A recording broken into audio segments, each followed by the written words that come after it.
जो ऑथर था daily mail के आर्टिकल का, उसको ये आज मैं आपको बता रहा हूँ, शहजाद अकबर उसको नैब लाहौर के सेल में लेके आया जब वो अकाउंटेबिलिटी का हेड था। डेविड रोज को नैब सेल में लेके आया जब शहबाज शरीफ साहब अरेस्टेड थे, हमजा शहबाज अरेस्टेड थे, हमारी बहन मरीम नवाज अरेस्टेड थी, ख्वाजा साद रफ़ीक साहब और हमारे बहुत से साथी अरेस्टेड थे। उस सेल में लाके उसको झूठी ब्रीफिंग दिलवाई, स्टोरी को प्लांट किया डेली मेल में और इंग्लैंड के अखबारों में उस स्टोरी को लगवाया। शहबाज शरीफ साहब ने सूट फाइल किया डेफेमेशन का, तौहीन का सूट फाइल किया इंग्लैंड में, और वो केस 3 साल चला। क्या नतीजा निकला उसका? उसके अंदर इल्ज़ामात थे कि ज़लज़ला ज़दगान के जो पैसे डिफिड ने, यूनाइटेड किंगडम ने फ्रेंडली बेसिस पे पाकिस्तान की मदद के लिए दिए थे, हमने उसमें करप्शन की, ये इल्ज़ाम था उसके अंदर। मनी लॉन्ड्रिंग के इल्ज़ामात थे उसके अंदर जो डेविड रोज ने स्टोरी की। वो डेफेमेशन सूट अदालत में गया, वहाँ पे अदालत में डेफेमेशन सूट जाता है, आपको पता है। और जस्टिस निकलन ने जो उसके ऊपर जो पहला जो उसके ऊपर आर्ग्यूमेंट्स हुए मीनिंग हेयरिंग के, वो हम जीते, और वो 2 साल पहले की बात है। और आज 3 दिन पहले आप देखें कि डेली मेल ने शहबाज शरीफ साहब से माफ़ी मांगी। इमरान खान को शर्म करो तुमने 4 साल पाकिस्तान के बर्बाद कर दिए। इकॉनमी का जो खड्डा खोद के गए हो तुम, 25,000 अरब, ये मैंने खुद हिसाब लगाया आके, 25,000 अरब नेट इंक्रीज है पाकिस्तान के सॉवरेन डेट में। पाकिस्तान के कर्जों में 25,000 अरब का नेट इंक्रीज है। ये कौम से झूठ बोलता रहा कि जी मैंने कर्जे लिए कर्जे वापस करने के लिए, ये झूठ है।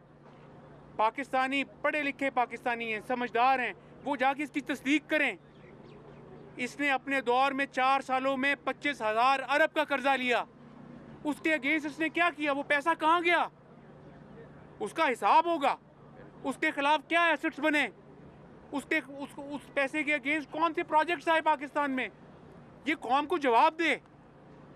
ये घड़ियां चोरी करता रहा, पाकिस्तान की अमानत थी, दोस्त मुल्कों ने दी, ये वो चोरी। मैं चैलेंज करता हूँ इसको, मैं इसको चैलेंज करता हूँ, ये घड़ी बेचने, उसके पैसे लाने, उसकी रसीद कौम को पेश करे, दिखाए वो ट्रांजैक्शन कैसे हुई। ये घटिया चोर है, वो घड़ी चोर अपनी ट्रांजैक्शन लाए, रसीदें रखे, बताए कौम को वो ट्रांजैक्शन कैसे हुई, उसका जवाब दे। हम इसका पीछा नहीं छोड़ेंगे। साइफर के ऊपर कौम को गुमराह किया इसने, बाद में अमरीकियों के पांव पड़ गया जाके। हम तो कहते थे कि वेस्ट भी पाकिस्तान का दोस्त है, ईस्ट भी पाकिस्तान का दोस्त है, हम तो सबके साथ दोस्ती चाहते हैं। इसने ये ढोंग और ये ड्रामा किया अमेरिकन साजिश का। अब अपना जो है वो कहता है गलती हो गई, हर चीज़ पे कहता है मैं गलती हो गई। गलती नहीं हुई, ये ड्रामेबाज शख्स है, झूठा है।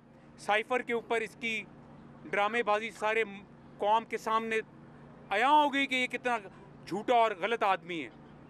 और तोशा खाना में देखें जो कुछ करके गया है, तो इसका इंशाल्लाह हिसाब का वक्त आ गया है।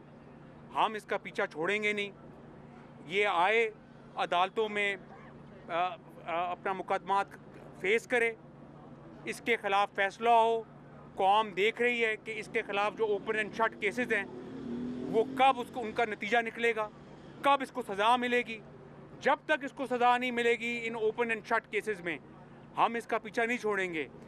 ये इतना घटिया आदमी है, ये ख़वातीन तक गया, ये अपना जो है फरियाल तालपुर साहिबा के साथ इसने जो कुछ किया, मरीम नवाज साहिबा को इसने अरेस्ट किया, चादर और चार दीवारी का इसने ख्याल नहीं किया। हमारी पार्टी के साथ जो इसने हरकतें की, तो 4 साल इसने कोई गवर्नेंस नहीं की।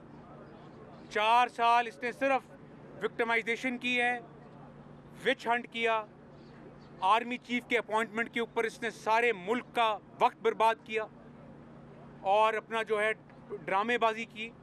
तो अब इसको हम पीछा करेंगे इसका, इसके हम इसको कोई स्पेस नहीं देंगे।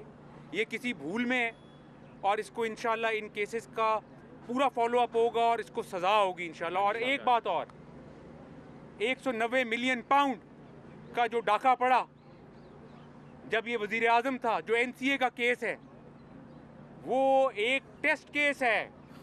190 मिलियन पाउंड के अगेंस्ट जो बेनिफिट्स इसने लिए, इसको उसका भी जवाब देना है।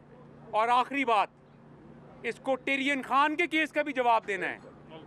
ये बताएगा कि टिरियन खान कौन है और इसका उससे क्या रिलेशनशिप है, और बताएगा कि ये कैसे सादिक और अमीन है। और मैं आज पूछता हूँ कि कहाँ है वो जावेद इकबाल, कहाँ है शहजाद अकबर, कहाँ है साकिब निसार, और कहाँ है वो मनी लॉन्ड्रिंग। एक पाई और एक पेनी की करप्शन मेरे बारे में, शरीफ फैमिली के बारे में, PMLN की लीडरशिप के बारे में बताए कौम को। ये 4 साल इसके पास ताकत थी, इसके पास 2 सूबे थे, इसके पास वजारत उज़्मा थी, इसका प्रेसिडेंट था। ये कहता नहीं थकता था कि FIA मेरी अंगूठे के नीचे है, IB मेरे अंगूठे के नीचे है। करता प्रोसिक्यूट, करता सारा कुछ। जब ये अपना प्राइम मिनिस्टर था, जब ये सिलेक्टेड प्राइम मिनिस्टर था, तब तो कहता था सिविल मिलिट्री रिलेशनशिप आइडियल हैं।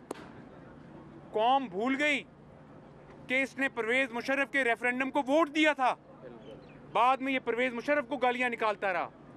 कौम भूल जाती है कि ये जनरल बाजवा को कहता था कि वो सबसे बड़े डेमोक्रेटिक जनरल हैं और वो बेहतरीन काम कर रहे हैं। आज ये जनरल बाजवा को मुनाफिक कहता है। ये तो इसका कोई दीन ईमान नहीं है, दीन को बेचता है ये। रियासत मदीना में ये कुछ होता है जो इसने किया। ये है रियासत मदीना जहाँ पे अपना घड़ियाँ चोरी होती हैं, जहाँ लूट मार। कल क्या हुआ KP असेंबली में, कल वहाँ बिल पेश कर दिया उन्होंने कि जी हेलीकॉप्टर के ऊपर कोई हिसाब किताब नहीं हो सकता, इसके बाप के पैसे हैं, हिसाब किताब नहीं हो सकता। हर चीज़ का हिसाब होगा। हेलीकॉप्टर जो पिछले 5-6 साल इस्तेमाल हुआ, इसने इस्तेमाल किया या इसकी लीडरशिप ने, इसकी PTI के लोगों ने इस्तेमाल किया, बच्चा पार्टी ने इस्तेमाल किया, उसका एक एक पेनी का हिसाब होगा। इसके बाप के पैसे नहीं हैं ये। और इतनी बेगैरती और इतनी बेशर्मी कि एक दोस्त मुल्क सऊदी अरेबिया ने एक ही घड़ी बनाई, वो ग्राफ ज्वेलर जो है उसने खाना काबा के मोनोग्राम के साथ एक ही घड़ी बनाई, इसने जाके बेच दी। वो जो UAE से प्रेसिडेंट जो UAE के मोहम्मद बिन जायद, उन्होंने जो तोहफे दिए वो बेच दिए जाके। तो ये शख्स बात करता है अपना जो रास्ते मदीना की, इखलाकियात की बात करता है। ये कहाँ है फराह गोगी, क्यों भगाया उसको? फराह गोगी को इसने पाकिस्तान से क्यों भगाया? अगर वो सच्ची है, अगर जो है वो मुर्शिद सच्ची है तो लाएं उनको। हम आ गए हैं, अदालतों के सामने आ गए हैं, 4 साल भी आपको भुगतते रहे। आप तो एक पेनी की करप्शन में एक केस साबित नहीं कर सके, एक के बाद एक केस में हम बरी होते रहे। बताएं आपके पास जब ताकत थी तो आप प्रूव करते। अब आप बाहर बैठ के फिर रोना रो रहे हैं, कौम को गुमराह कर रहे हैं। हम कौम को गुमराह नहीं होने देंगे और इस कौम को आपको बताना होगा कि टिरियन खान कौन है। ये हम पूछ के रहेंगे। शुक्रिया।